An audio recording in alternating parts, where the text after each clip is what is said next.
Hi parents, I hope you guys had a great week. I'm going to post another video to let you know what we did this week in class. These were our books that we focused on this week. We have God Gave Us Thankful Hearts.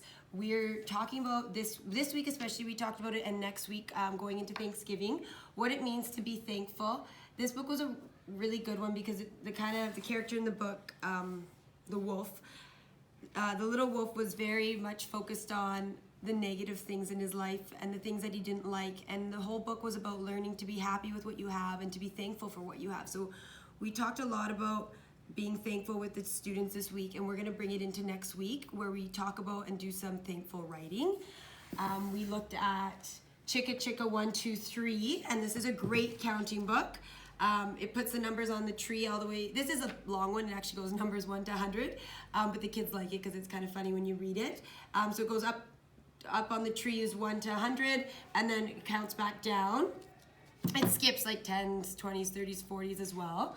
Then we have 1 leaf, 2 leaf, count with me. I really like this book this week because it hit 2 outcomes. We looked at counting up to 10 and counting down from 10 again, and then also just the changes that we see with the seasons throughout the year, because you know that's been a big focus for us this year. And then we also, today we read the book How to Catch a Turkey. This was kind of just a fun book for the end of the week, a fun Friday book that the kids kind of enjoyed. It was funny. So these were our books this week. We also had other fall ones. Fall is for Friends. We had Fall Leaves. We revisited Tap the Magic Tree. So we had a lot of books this week. Next week we'll focus on Thanksgiving books. Our focus bins this week, the kids were looking at numbers 1 to 10 again and how to properly form them. So they had to use their Expo markers and trace the number on the dotted line, and then they had counting bears, and they had to, again, for one-to-one correspondence, put it on the bear. And then they did this all the way up to numbers 10, up to number 10. Then we have, because I find actually right now with the counting, a lot of students are great with counting, but I do have some students who go, if we, let's say we had this amount of bears, they go 1, 2, 3, 4, 5, 6, 7, 8, instead of like 1, 2, 3, 4, 5, 6, that moving the bears each time and that kind of touch helps the students to track their numbers better. Then we went on to, we colored and cut turkeys this week and talked about what we were thankful for, and this will link up to next week's assignment as well, which is thankful writing. So they did a great job with these. I don't know if you want to point the camera to the board over there. Those are all our turkeys. So that was our fine motor activity. The kids had a lot of cutting to do, but they did a really, really great job. We looked at an alphabet roll. So what the students had to do, I've told you in the past that I introduce both uppercase and lowercase letters to my students, because in books, when you're reading, the letters are lowercase as well. So they're looking a lot at uppercase, if you look at the board over there, uppercase and lowercase letters, and getting them used to matching the uppercase to the lowercase. So as I teach their letter of the week, I always introduce both. This week what we did was we used this alphabet dice that has, do you want to put the camera here? That has all the lowercase letters, and what the students had to do is they had to roll the dice, and then whichever letter landed at the top, so in this case A, they had to find it on their punch card and use a single hole punch to punch out the letter. So they had to continue to roll the dice till all the letters were punched, so this would be like a finished one. Now the reason for the single hole punch is because it works on the hand strength for students, which is very, very important. And a lot of kids actually, I found, well, not a lot, but a few kids didn't even have the strength to close a single hand punch. So it's a great activity to do at home, even punching just random holes through papers or following lines. We also we're continuing with our names and teaching the students that the first letter is always uppercase and the rest is lowercase. So we did some name dot art this week as well. Our big focuses in numeracy this week was sorting, and we looked at a couple videos on sorting, and then the kids, we did like this little competition that they really loved. Each table was given a bin to sort. I have 3 here, but we also had buttons as well, and an assortment of farm animals. But we have buttons, dinosaurs, crayons and markers, and then little humans. And what each team had to do was we timed it, that each team got 3 minutes, and they had to sort the bin that they were given. once they sorted it one way, they were challenged to sort it a different way. For example, students, if they had the dino bin, they sorted it by object. That was the rule. We're teaching kids that when you sort things, there's always a rule.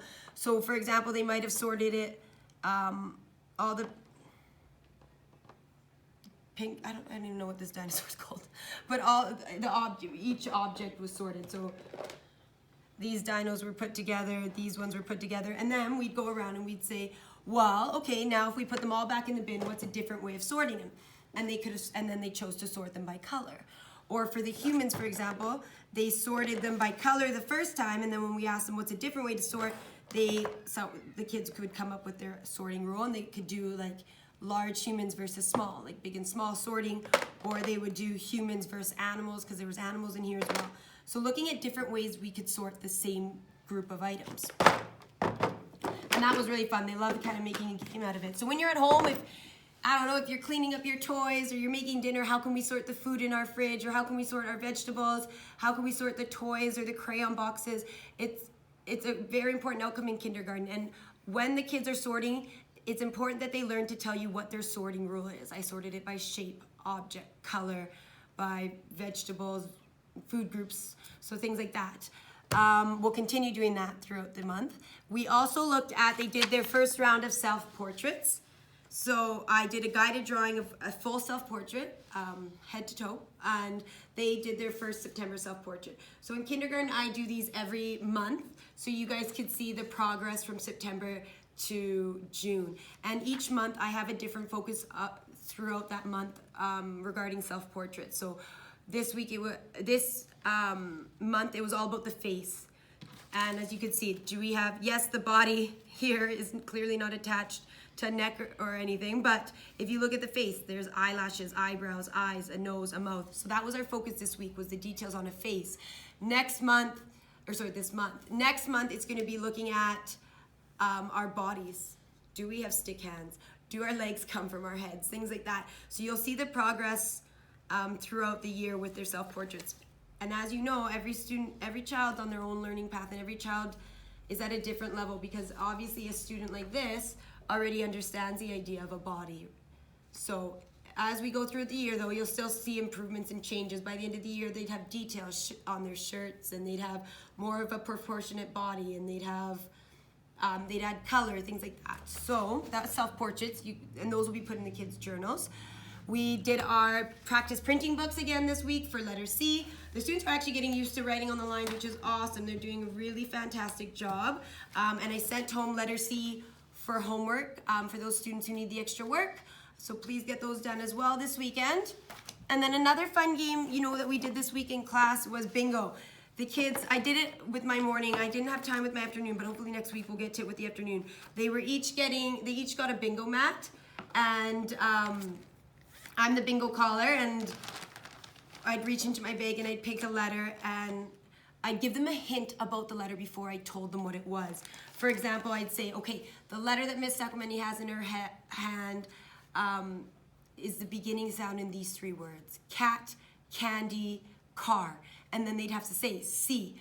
And then if they couldn't get it, I'd give them, obviously, the card to C.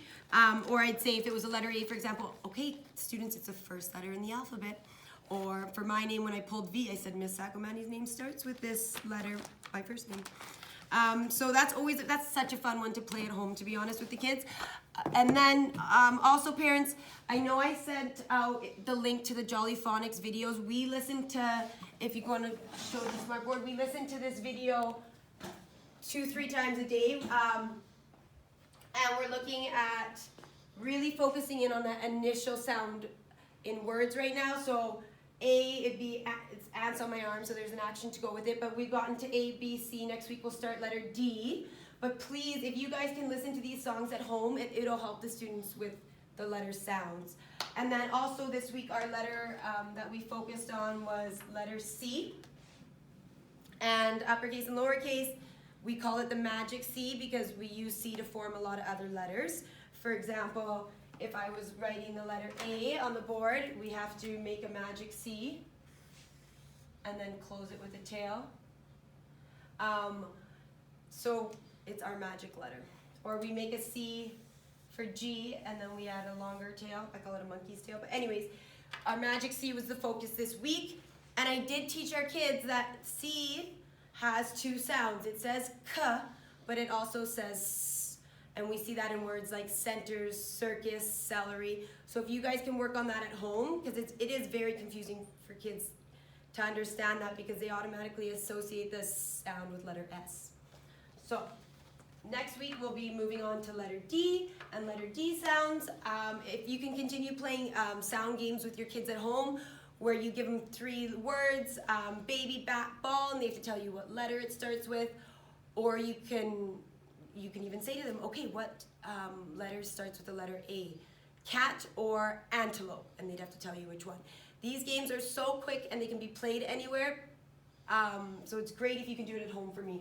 That's it. We had a great week. Next week we're focusing in on, we're starting our patterning, Thanksgiving. We have a lot of great books and activities to do next week with the kids, so I'm really, really excited. I hope you guys all have a great weekend.